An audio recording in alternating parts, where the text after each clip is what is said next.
Queridos irmãos, abramos as Escrituras no Santo Evangelho de nosso Senhor Jesus Cristo, segundo o registro do amado irmão, o apóstolo João, no capítulo de número 12.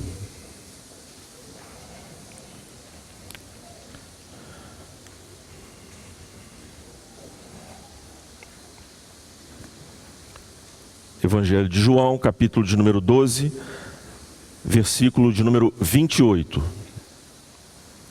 Nós faremos a leitura até o versículo de número 50, finalizando, portanto, este capítulo, se assim o Senhor Deus quiser, neste domingo. Eu lerei e peço aos irmãos que estejam atentos. Pai, glorifica o teu nome. Então veio uma voz dos céus: eu já o glorifiquei e o glorificarei novamente. A multidão que ali estava e a ouviu, disse que tinha trovejado. Outros disseram que um anjo lhe tinha falado. Jesus disse: esta voz veio por causa de vocês, e não por minha causa. Chegou a hora de ser julgado este mundo. Agora será expulso o príncipe deste mundo. Mas eu, quando for levantado da terra, atrairei todos a mim. Ele disse isso para indicar o tipo de morte que haveria de sofrer. A multidão falou: a lei nos ensina que o Cristo permanecerá para sempre. Como podes dizer, o Filho do Homem precisa ser levantado? Quem é esse Filho do Homem? Disse-lhes então Jesus: por mais um pouco de tempo a luz estará entre vocês. Andem enquanto vocês têm a luz, para que as trevas não os surpreendam. Pois aquele que anda nas trevas não sabe para onde está indo. Creiam na luz, enquanto vocês a têm, para que se tornem filhos da luz. Terminado de falar, Jesus saiu e ocultou-se deles. Mesmo depois que Jesus fez todos aqueles sinais milagrosos, não creram nele. Isso aconteceu para se cumprir a palavra do profeta Isaías, que disse: Senhor, quem creu em nossa mensagem? E a quem foi revelado o braço do Senhor? Por esta razão eles não podiam crer, porque, como disse Isaías noutro lugar, cegou os seus olhos e endureceu-lhes o coração, para que não vejam com os olhos, nem entendam com o coração, nem se convertam e eu os cure. Isaías disse isso porque viu a glória de Jesus e falou sobre ele. Ainda assim, muitos líderes dos judeus creram nele, mas por causa dos fariseus, não confessavam a sua fé, com medo de serem expulsos da sinagoga, pois preferiram a aprovação dos homens do que a aprovação de Deus. Então Jesus disse em alta voz: quem crê em mim, não crê apenas em mim, mas naquele que me enviou. Quem me vê, vê aquele que me enviou. Eu vim ao mundo como luz, para que todo aquele que crê em mim não permaneça nas trevas. Se alguém ouve as minhas palavras e não lhes obedece, eu não o julgo, pois não vim para julgar o mundo, mas para salvá-lo. Há um juiz para quem me rejeita e não aceita as minhas palavras. A própria palavra que proferi o condenará no último dia. Pois não falei por mim mesmo, mas o Pai que me enviou me ordenou o que dizer e o que falar. Sei que o seu mandamento é a vida eterna. Portanto, o que eu digo é exatamente o que o Pai me mandou dizer. Oremos, irmãos. Deus Altíssimo, nós nos dirigimos à tua pessoa excelsa, magnífica, cheia de glória e poder, suplicando-te que se apiede de nós, miseráveis criaturas resgatadas pelo teu poder através de Cristo Jesus.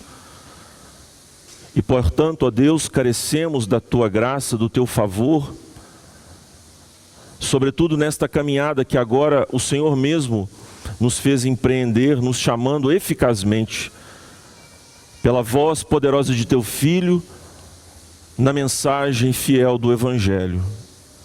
Nós precisamos, ó Deus, diariamente ouvir esta voz e através dela crescermos na tua presença, para o fim que o Senhor mesmo nos destinou. Não apenas a nossa salvação, a nossa redenção, mas queremos, ó Deus, glorificar o teu nome, nos juntar à própria atividade divina de exaltar a si mesma, de enaltecer o poder da Trindade na face de Cristo Jesus. Amado Senhor, quem é suficiente para estas coisas? Não a nós, Senhor, não a nós, mas ao teu nome da glória. E habilita-me, eu peço a ti neste sentido, para entregar a mensagem aos meus irmãos, e a tua igreja saia daqui exaltando a beleza de teu Filho, querendo, ó Senhor, dedicar-se a ti integralmente. Eu sei, ó Deus, que o Senhor não há de me ouvir por conta das minhas habilidades em orar a ti neste sentido, mas por conta da mediação de teu Filho Jesus. É Ele que intercede por nós à tua destra. E o Senhor jamais deixa de ouvir o teu Filho. É por esta intercessão mesma que nós nos achegamos a ti, na certeza de sermos ouvidos e recebermos aquilo que te pedimos, segundo a tua vontade. Foi teu Filho mesmo que assim nos ensinou, para que a nossa alegria fosse completa. Ouve-nos, ó Deus. Nós te pedimos, em nome de Cristo Jesus. Amém.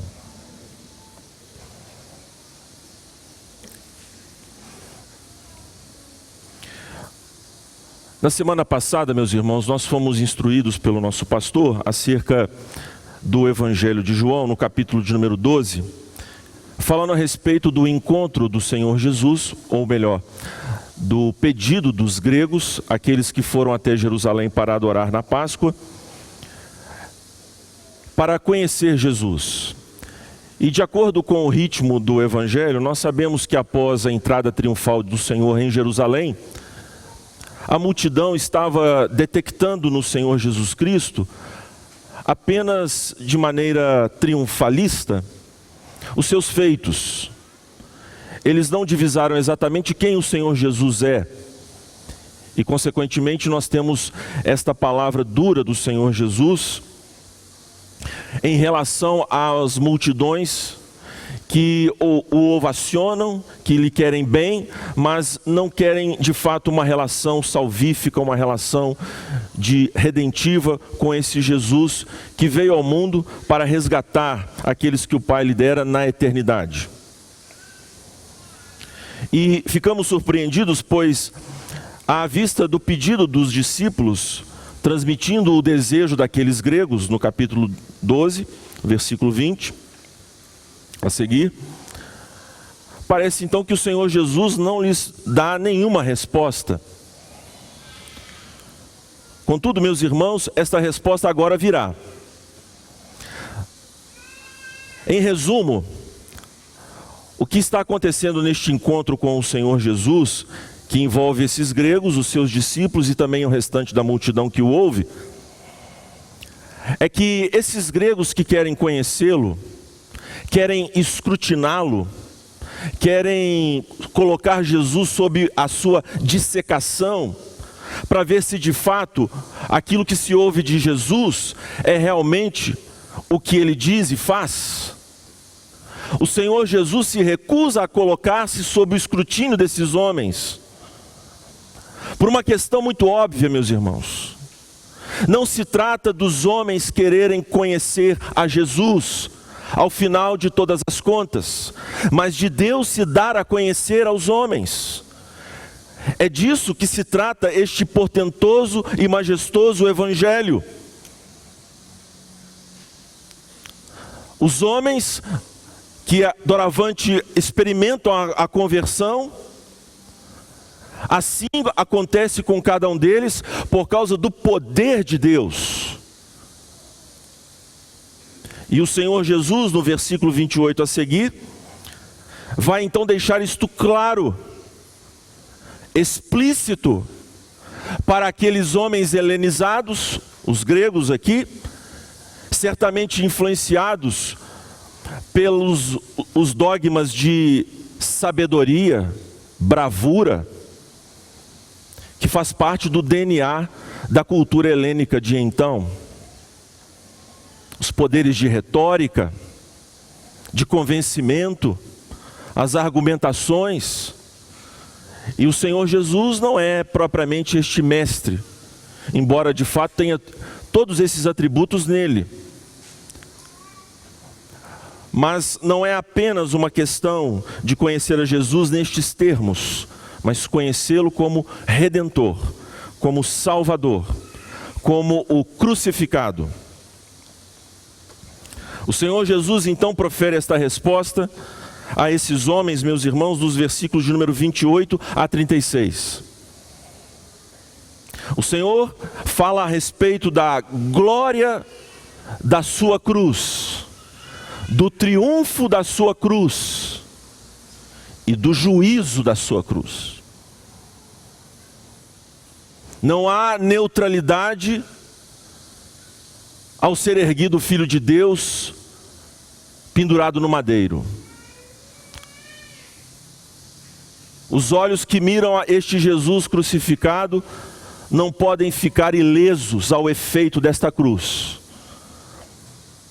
Jamais. Portanto, nós que estamos hoje aqui, aqueles que nos visitam, o que fez você vir aqui hoje? Qual é o seu desejo de fato? Ouvir palavras que massageiem o seu ego imenso? Ou palavras que cortam como faca, mas que fazem a ferida e proporcionam efetivamente a cura? Qual é a sua percepção e entendimento do que a cruz significa para você, propriamente? Jesus então vai dar essa resposta aos gregos. Acompanhe aqui comigo, por favor. Há uma voz que sela, que autentica, que esta cruz de Jesus vai efetivamente glorificar a pessoa bendita do Senhor. Esta voz não é nada mais, nada menos do que a voz de Deus, o Pai, que se comunica diretamente, de forma audível, não apenas com o Senhor Jesus, mas também com aquela multidão. É interessante, meus irmãos, como a incredulidade das pessoas, ela se manifesta de várias formas. Veja, é uma voz que vem dos céus. É uma voz que sela, mais uma vez, já ocorrera esta mesma voz em outros momentos do ministério de Jesus. Nos lembremos, portanto, do seu batismo no Rio Jordão. Aquela voz que veio do céu dizendo que Deus, o Pai, se compraz no Filho, se deleita no Filho. Agora, mais uma vez, esta voz é emitida e as pessoas, meus irmãos, a confundem com um anjo e com um trovão. Não sabemos ao certo se elas propositalmente confundiram-se. Isso vai ser explicado ao longo do texto que nós temos aqui. E então Deus, o Pai, certifica que esta obra da cruz é uma obra vitoriosa, triunfante e julgadora.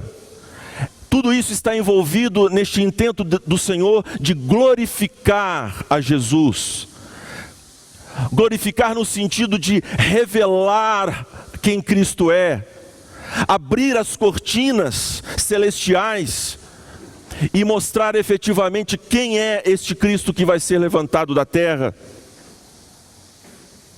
O Senhor já o glorifica em cada um dos passos do ministério de Jesus, que nós temos observado através dos sinais que o Senhor Jesus opera. Mas há ainda este grande e poderoso sinal, esta grande obra da cruz. Jesus então diz que aquela voz havia sido emitida para o conforto, para o consolo, para o abrigo no coração de cada um da obra de Jesus. Mas esta voz também tem uma outra finalidade. Ela produz um outro efeito. E isto está embutido na glória. O efeito desta voz que vem dos céus e da obra de Jesus tem um efeito de morte e um efeito de vida. O Senhor Jesus será glorificado ao ser levantado do madeiro. Ele diz assim, que alguns eventos acontecerão a partir desta cruz. O mundo será julgado, o príncipe deste mundo igualmente. Mas a cruz exercerá um poder de atração. Lembre-se, amados, que quando passamos pelo capítulo 6, onde Jesus diz que ninguém pode vir até a Ele se o Pai não o trouxer é o mesmo termo que aparece aqui por atrair, demonstrando para cada um de nós que não se trata apenas de uma persuasão, um efeito meramente psicológico na mente dos homens quando Jesus é levantado da terra. Não, é um poder espiritual exercido pelo próprio Deus para levar as pessoas até Cristo Jesus. A sua cruz, meus irmãos, revela exatamente, como nos diz Paulo no capítulo 1 da primeira carta aos Coríntios, no versículo 31, que a partir da ação de Deus de unir os crentes ao próprio Jesus, Jesus se tornou da parte de Deus sabedoria, justiça, redenção. E há uma outra finalidade que Paulo trabalha ali, que tem a ver com o que nós temos tratado também neste momento. Jesus se mostra na cruz completamente suficiente, atraente, poderoso, para que os homens não se gloriem, diz lá Paulo na carta aos Coríntios, em si mesmos. Aquele que quer se gloriar, glorie-se no Senhor.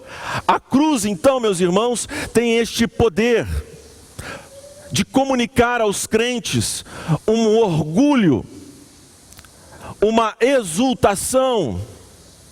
O apóstolo Paulo, longe de mim me gloriar, senão na cruz de Cristo. O apóstolo Paulo em Romanos também fala a respeito deste brilho, desta refulgência que é manifestada na cruz, a glória da cruz.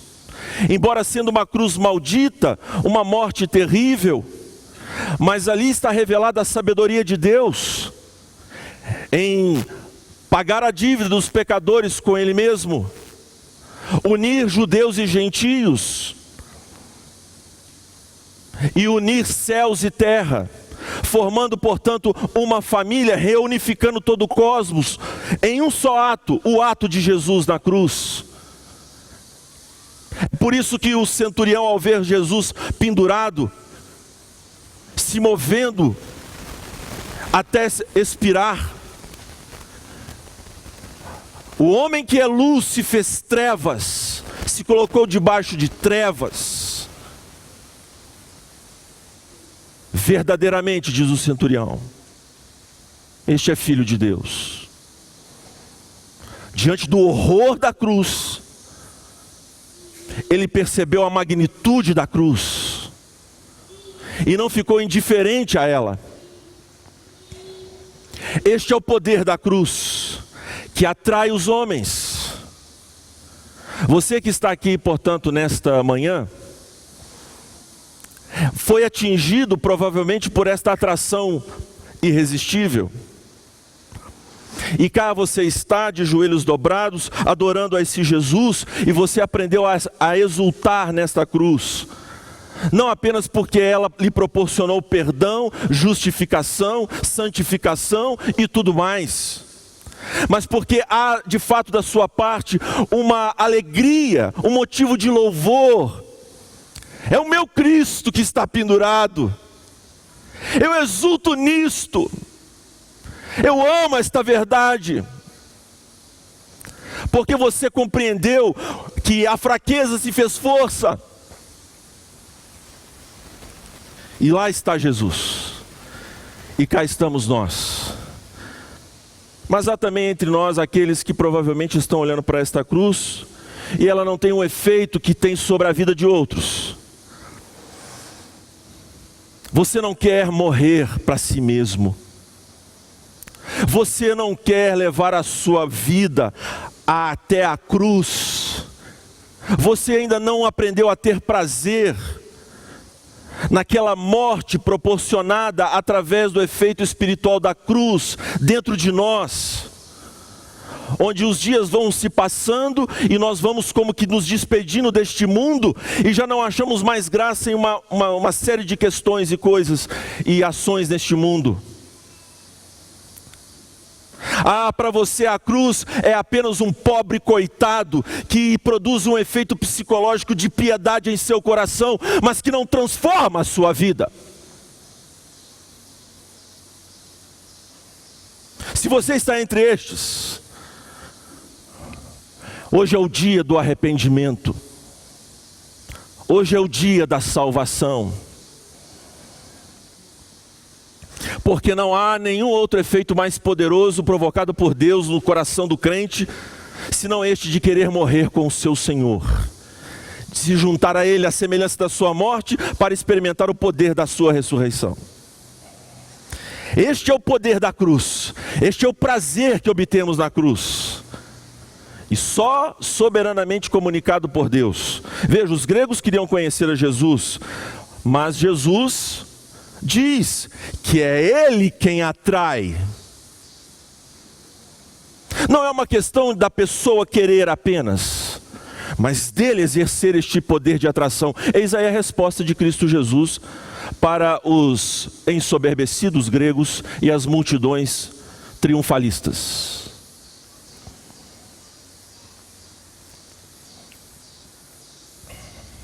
No versículo 34, a multidão de fato manifesta a sua crença que Jesus, que o Messias, o filho de Davi, nós lemos aqui, tudo indica que parece ser uma alusão à conjectura do povo em relação ao Filho do Homem, uma alusão ao Salmo 89 que lemos na nossa liturgia. O Senhor Jesus diz que vai ser levantado, e o próprio narrador, o apóstolo, interpreta que Jesus estava se referindo à sua morte. E na mente triunfalista da multidão não fazia sentido o Messias passar por aquele vitupério. Se é o que ele estava falando era a cruz, não faz sentido que ele então, sendo o Messias, filho do homem, passe por esta vergonha. Mas eles não compreendem os desígnios de Deus, que este que é o príncipe da vida se sujeitará à morte, descerá à região dos mortos, mas triunfará, não poderá ser retido pela morte. E isso faz parte da sua obra messiânica.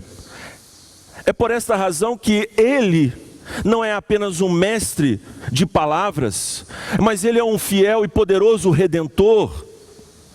Ele não apenas abriu um caminho para que os homens, pelo seu esforço próprio, passassem por ele a fim de obter a redenção das suas próprias almas. Mas a verdade é que somente através de Cristo Jesus, o perdão de Deus é concedido e a salvação, portanto, é alcançada. É algo que Deus faz. Há certamente um fato que é óbvio aqui, meus irmãos. O Senhor Jesus diz que Ele é luz, que os homens devem crer nele, e os faz esta ameaça. Ele os ameaça. Andem com a luz, creiam na luz. Observe, o Senhor Jesus, Ele lança no rosto desses homens o dever de crer. Eles têm que crer. Não resta opção alguma para o homem. Ou ele crê nisto, ou ele está liquidado. Esta é a questão. O Senhor Jesus, em momento algum, abre mão da sua autoridade, do seu poder como Redentor. Observe, é Ele quem efetivamente atrai, mas o homem crê. Deus e Jesus e o Espírito Santo não creem pelo homem. Tenhamos, meu querido e minha querida irmã, aqueles que nos visitam, qualquer apreciação sobre o livre-arbítrio, a vontade humana. Mas o que é claro pelas Escrituras é que este Deus que se dá a conhecer é justamente por isso que os homens creem nele. De sorte que o mérito da crença não repouse no homem. Portanto, a fé remove a jactância, porque a fé não é fé na fé, é fé em algo.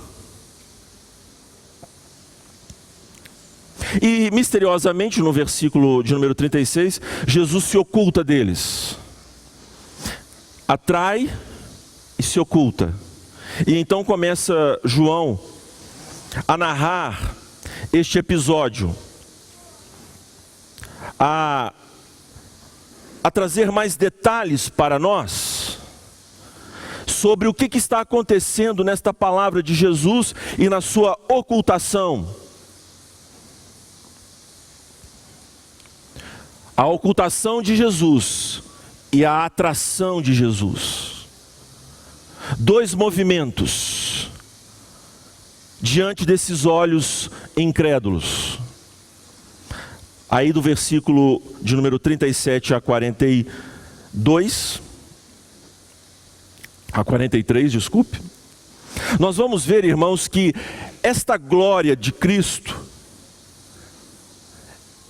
este poder de atração de Jesus, também é um poder triunfante sobre a incredulidade dos homens.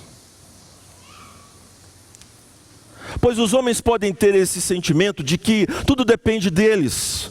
Mas na verdade, irmãos, a incredulidade é o cumprimento do plano glorioso de Deus.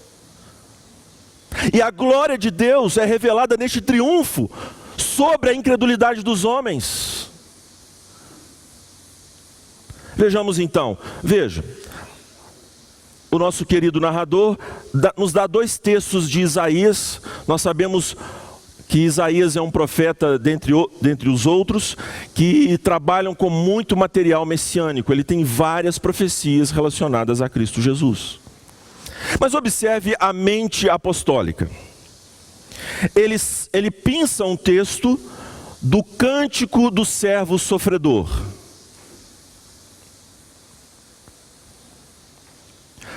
Que nos aponta, segundo o final do capítulo 52 e todo o capítulo 53 daquela profecia maravilhosa, que este servo que sofre, que é traspassado pelas transgressões dos homens, ele será exaltado, glorificado, porque o próprio Deus lhe dará muitos como herança, e ele se regozijará, se deleitará nesta obra. Então o profeta aponta para este Jesus encarnado.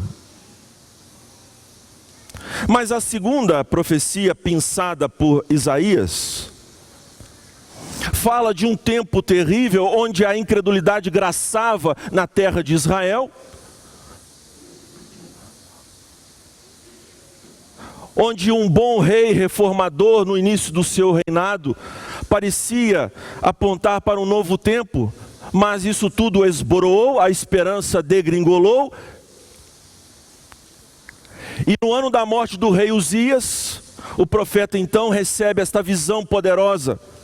E é de lá que ele, ao ser confrontado pela santidade fulminante de Deus, o próprio Senhor então mostra o seu perdão, tocando em seus lábios, e o comissiona.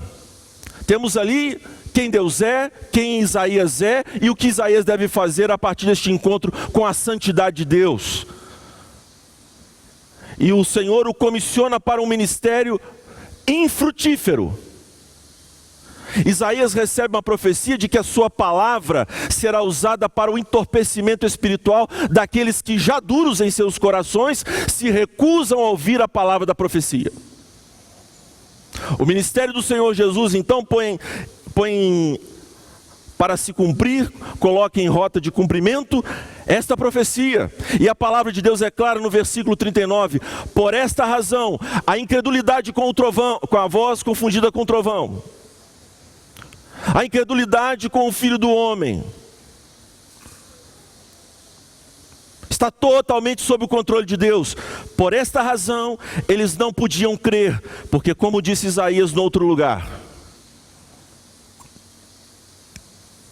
irmãos amados, se o Evangelho de nosso Senhor Jesus Cristo, a sua cruz, ela exerce este poder de atração, ela também exerce este poder de condenação.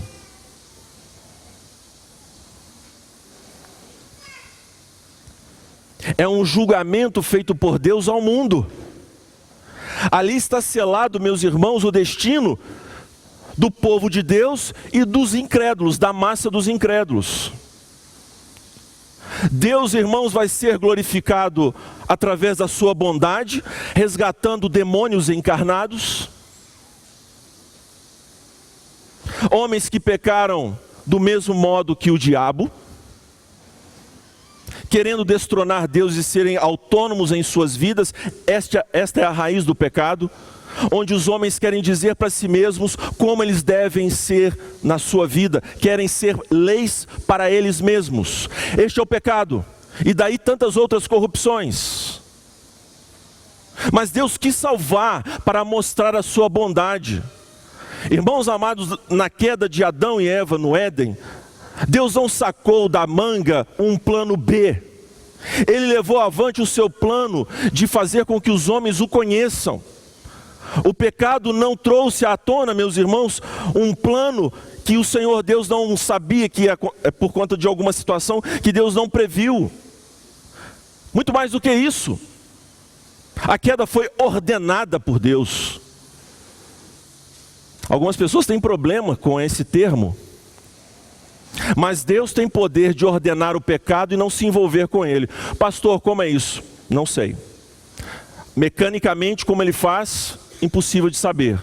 Mas o Deus Santo, que jamais pode mentir, todo o seu envolvimento com o pecado faz com que ele meta as mãos na lama e saia com elas limpas. Essa é a sabedoria de Deus. E este Deus também tem poder, irmãos, na medida em que julga o mundo através da cruz, cega o entendimento dos incrédulos. Os corações dos homens já nascem duros, são terrenos áridos, secos, sequíssimos, insensíveis, e Deus os torna ainda mais duros em resposta da sua incredulidade. Você pergunta, não é? De que se queixa ele ainda? Quem pode resistir à sua vontade? Meu querido, eu também, assim como você e toda a raça humana, não aceitamos a soberania de Deus na salvação. Nós queremos ser o condutor das nossas almas, o timoneiro que vai avante. Mas os homens vão ter aquilo que eles acham que não devem ter. O Senhor lhes dará justiça. E o que é justo é o entorpecimento. E aqui, irmãos, nos deparamos com algo terrível.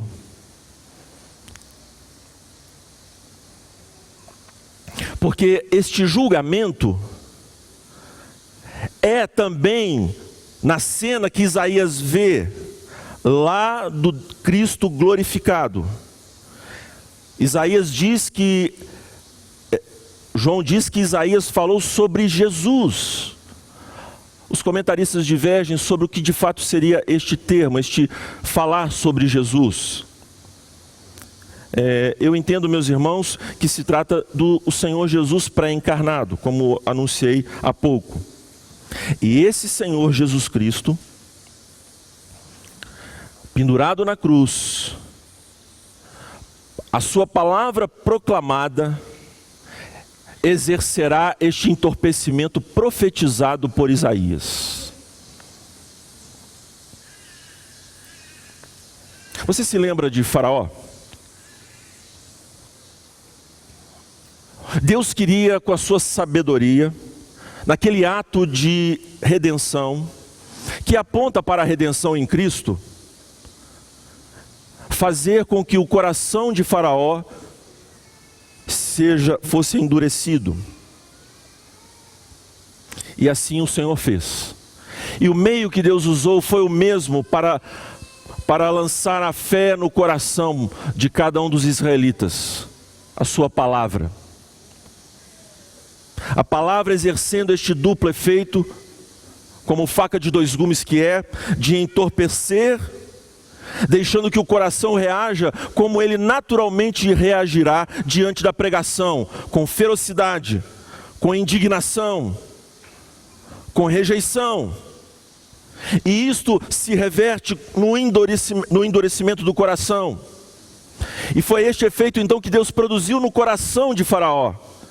E ao fazer isto, meus irmãos, e as energias obscuras, terríveis do coração de Faraó vieram à tona, fazendo com que o seu tacão fosse ainda mais pesado sobre o povo de Israel.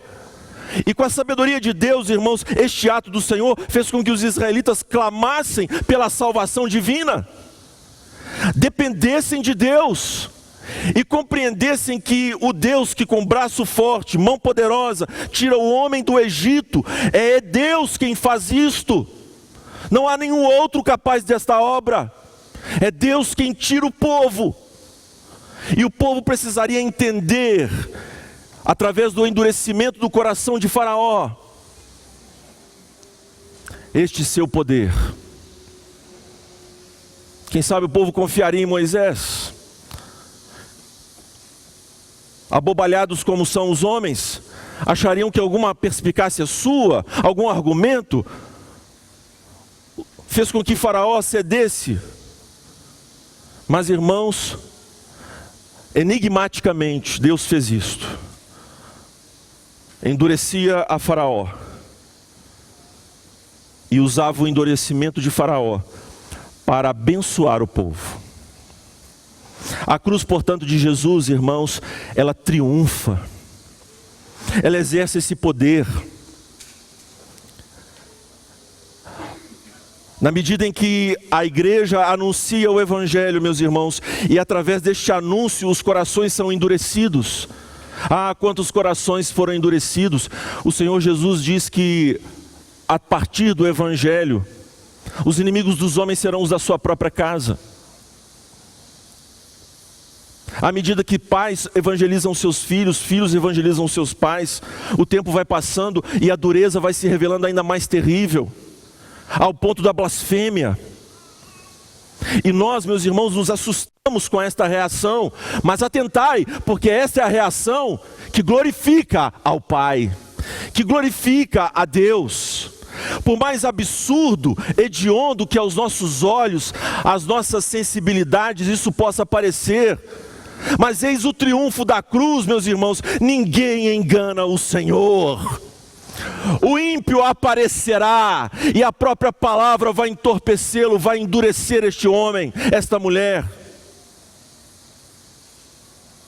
O Senhor Jesus não tem que abrir mão de nenhum ponto da sua glória, porque à medida que Ele prega, à medida que a cruz anuncia a sua morte, à medida que a igreja caminha, meus irmãos, nós podemos caminhar de glória em glória. Na glória de ver os homens se prostrando aos pés de Jesus, crendo no Redentor. E na glória de ver os homens blasfemando do nosso Senhor, porque eles serão julgados.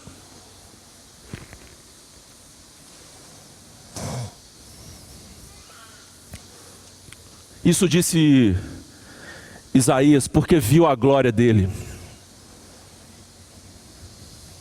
Chegamos então, meus irmãos, no versículo de número 42. Há uma reação uma dupla reação. As pessoas dizem que creem, mas têm medo de assumir a sua fé diante dessas autoridades. Porque, veja, eles preferem a glória. A NVI decidiu traduzir por aprovação, mas poderia também, como a Revista Atualizada faz, traduzir por glória.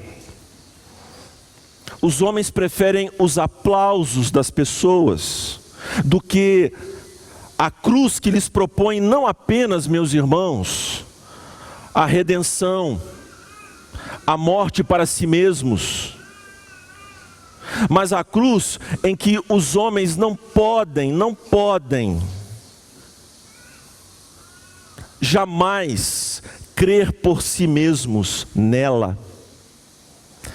Jesus diz: atrairei todos a mim. Todos e cada um dos homens não, mas aqueles que Deus quer que creiam, esses virão por graça, e aqueles que Deus não quer que venham, não virão por justiça divina.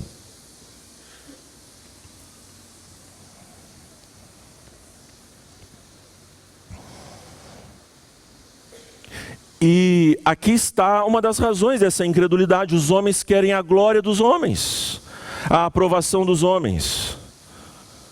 Pois eu digo a você que está aqui conosco nesta manhã, se você veio buscar na cruz uma glória para ser desfrutada nesta terra, você veio buscar no lugar errado. Irmãos, nós estamos falando de um mundo estilhaçado, nós estamos falando de um mundo despedaçado, nós estamos falando de um mundo azedo. E o Senhor Jesus não veio aqui inaugurar, como diz o pastor Jailson, um parque de diversões. É certo que teremos prazeres nesta vida, e eles são legítimos.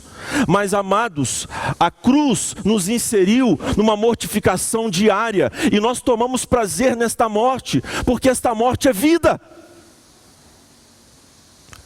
E diante da morte, dos infortúnios, qual é a nossa reação agora que nós estamos do lado da cruz? É nos regozijar com as tribulações, meus irmãos. Eu sei, querido, que isto é muito fácil dizer, pimenta nos olhos dos outros, é sempre um bom refresco. Quem sou eu para dizer isto a você? É verdade. Mas eu não posso fugir disto, irmãos, que este mundo está fadado à sua destruição. E que coisa gloriosa nós temos da parte do Senhor, quando Ele nos translada deste império das trevas para o império do Filho do seu amor, para o reino do Filho do seu amor. Por isso, tenha paciência, meu amado, porque você sabe o gosto doce que a cruz tem em seu coração. E você não terá uma reação assim de alguém, nós vamos ter que ficar aqui mesmo, sendo crucificados. Uma visão derrotista. Não, você sabe que a cruz é a sua glória, a sua vitória, o seu consolo. Porque está pendurado no madeiro, alguém que se compadece das suas dores. Irmãos, Jó uma vez disse algo para Deus que eu jamais diria. Eu nunca teria esta ousadia. Jó falou com Deus: o Senhor não é homem, por isso é que o Senhor não sabe. Mas agora nós sabemos que Deus se fez homem, e Ele sabe do nosso sofrimento, da nossa dor. Por isso tenha bom ânimo, no mundo teremos aflições, mas o Senhor Jesus triunfou, Ele venceu esse mundo. A sua cruz é o alto-falante deste triunfo. Anuncia a sua glória, o seu poder. Mas eu sei que talvez alguns que estão aqui, não sei quem são, Deus o sabe. Esta palavra vai enrijecer o seu coração, tal como o enrijecimento de alguém que recebe uma chuva, um sereno na noite, um terreno seco, e no dia seguinte, ao meio-dia, o terreno está mais seco ainda.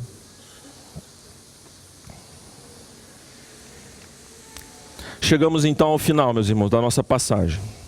versículo 44 a 50. É interessante porque quando diz lá no versículo de número 36 que Jesus se oculta daquela multidão, agora o Senhor Jesus reaparece, clamando em alta voz. Este é a glória do Senhor Jesus, anunciando, chamando os homens para que creiam nele, mas também fazendo uma seríssima advertência àqueles que se mantêm incrédulos. Repare, portanto, veja, acompanhe comigo, isto é muito interessante. O versículo 44, então Jesus disse em alta voz: quem crê em mim, não crê apenas em mim, mas naquele que me enviou. Quem me vê, vê aquele que me enviou. Agora, volte comigo no versículo 40. Cegou os seus olhos, endureceu-lhes o coração, para que não vejam.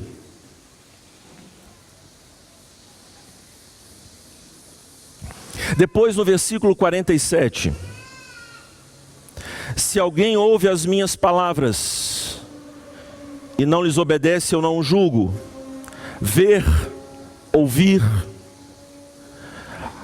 O modo então como Isaías diz na sua profecia qual é o chamado da fé e como as pessoas vêm a crer, é óbvio que essa referência aos sentidos, a visão, a audição, está fazendo um paralelo com o entendimento espiritual. E é a palavra de Jesus, meus caros, que leva os homens a crer, a entender, a ouvir, a obedecer. Não é meramente uma palavra sobre Jesus, seja lá qual for o conteúdo propriamente, mas a palavra dita fielmente, assim como Cristo entrega esta palavra, Ele comissiona a sua igreja a pregá-la, porque esta é a palavra que gera a fé. Esta é a palavra, meus irmãos, que Deus mesmo diz através da boca de Jesus. Ele deixou claro esta questão. O Senhor Jesus não é um mero porta-voz, Ele é a voz de Deus. E o que o Pai o comissiona a falar, assim Ele diz, e a sua igreja é convocada a pregar este evangelho e nenhum outro, porque não há outra fé a ser gerada, senão por meio desta palavra de Cristo. É algo muito sério, meus irmãos. Tão sério que o Senhor Jesus julgará aqueles que distorcem a sua palavra. É uma palavra que abre as salas celestiais para o encontro da alma eleita com o Deus vivo, meus irmãos. Paulo então vai nos dizer que durante a sua pregação, assim como aqui Jesus nos mostra, ele exala cheiro de vida e cheiro de morte. E ele se sente em triunfo o tempo todo. Ele sabe, Paulo, que tudo ele suporta para que os eleitos alcancem a salvação com glória, porque na casa de Deus, diz o apóstolo, há vasos de ira e vasos de honra. Há vasos de ira e vasos de misericórdia. E então o Senhor Jesus diz: quem ouve a minha palavra, mas ele não julga. Jesus disse que na sua cruz o príncipe deste mundo seria expulso e o mundo julgado. Depois ele diz que ele não julga. É óbvio que ele julga. O que ele está enfatizando é o poder da sua palavra. De que os homens não podem permanecer indiferentes, meus irmãos, às Escrituras. Aqui está, portanto, o juízo terrível que a pregação promove. O Senhor Jesus fala para este Israel incrédulo e apenas o remanescente virá com ele.